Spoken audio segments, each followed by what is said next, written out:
Hey there, Manhattan Night for Single Mentors, coaching, training, staking website. Probably going to put this one on YouTube because it's sort of a part that I think this player struggles with, and probably many of you do.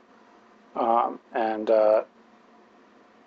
I did two hand histories of his today, and unfortunately, I didn't have my microphone on. I don't on mute, unfortunately. So then I talked to another coach who also did two of his hand histories today, and we came to the same conclusion that this was definitely a spot where he's confused about what hands to raise call, what hands to raise fold, and what hands to shove. And this hand, once Golf Kid folds, which he did, is a pretty easy raise call. And it's a raise call because, well, let me read what this player said, because this is where I think he's sort of making some errors. And throughout these two hand histories, I saw this. I think shoving is better because I'm not sure I think the short stacks ranges will be about the same either way. I don't want to induce Pokerman to reship wide because we don't really want to clash with the second biggest stack, in his opinion. So I think this is a low variance way of playing the hand. Obviously, if you shove, you're going to get more folds than you're going to get action. But what results do we really want? You know, and what are these players going to have? So this player has 5,700 chips. 3 players have 25,000 or less, and 2 players have about 50 to 58,000 chips. We are the chip leader. So what do we want to achieve? What's going to happen here is whatever our action is, this player is most likely going to fold because his game plan is to move up. So his calling range is going to be sort of 8s or better, ace king, ace queen, ace jack, maybe ace 10 suited. It's immaterial because his stack size. But it makes a little bit of difference in what these players might do. What's his range if we shove? His calling range is going to be, and you have to think about this, and we can assign the same calling range to both these players if we shove. Their calling ranges are going to be ace queen, ace king, and they may not even call with those hands. Like technically, those hands shouldn't even be a call. Like if we run this through Wiz, their calling range should be kings and queens, and that's it. And kings might even be a fold. Sorry, kings and aces, and that's it. And kings might even be a fold. But the reality is they're probably calling with, especially because we've been a little active in the last few hands, including showing like ace 7. So in the reality, their calling range is probably like jacks or better. Ace queen suited type hands in reality. These two players' calling ranges, because they're playing for 4th place, wanting this guy to bust, obviously, are going to probably be about the same. They may be even a little bit tighter because they're a little bit more interested in moving up. So they may be a hair tighter. Now, if we raise, what are the calling ranges and what are the ranges? Well, if we raise, the flatting ranges are who knows what, because players are idiots for the most part. This is a $15 tournament, so we have to give them we have to say they're not as big an idiots, maybe.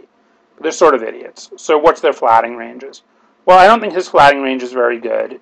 Maybe it's a pocket pair that'll set mine. Maybe even ace king or ace queen to play cautiously. I think if we raise, his flatting range might be some pocket pairs also might be in his range.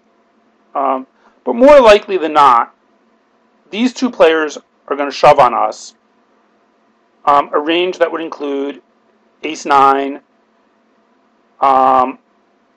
ace 10, obviously the ace jack, ace queen, ace king, 8s and 9s, and maybe any pair. And then you have to throw the wild cards in of someone going nuts, especially this player in the big blind, because no one's left to act.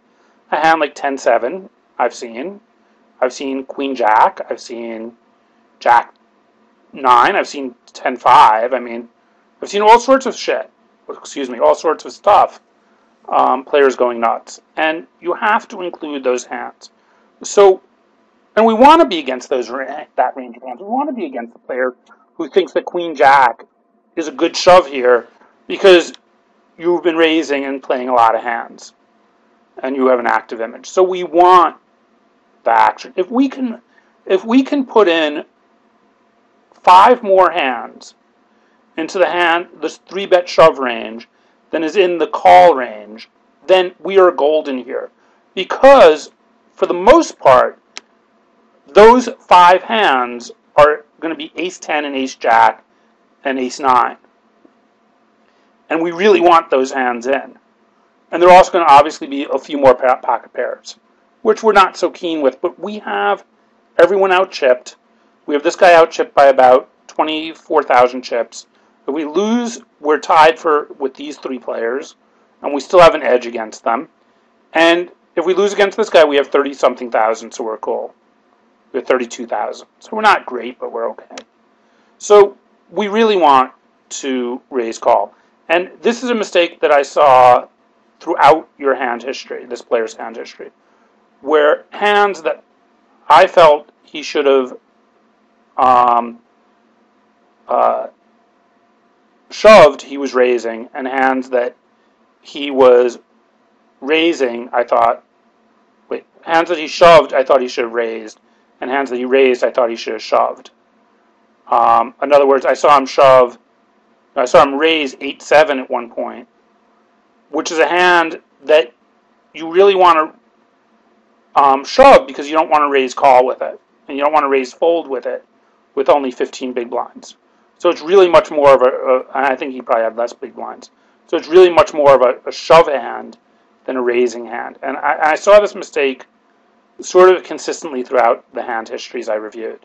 So I'm just doing this one hand in the video. Anyway, this is Manhattan Night for Single Mentors. Like I said, we're I think the biggest and best coaching, staking, pokering website. And this is just the type of video that we do. Although, like I said, this was part of a complete video that was about 30 minutes long. And unfortunately, my mic wasn't working. So I will talk to you all later.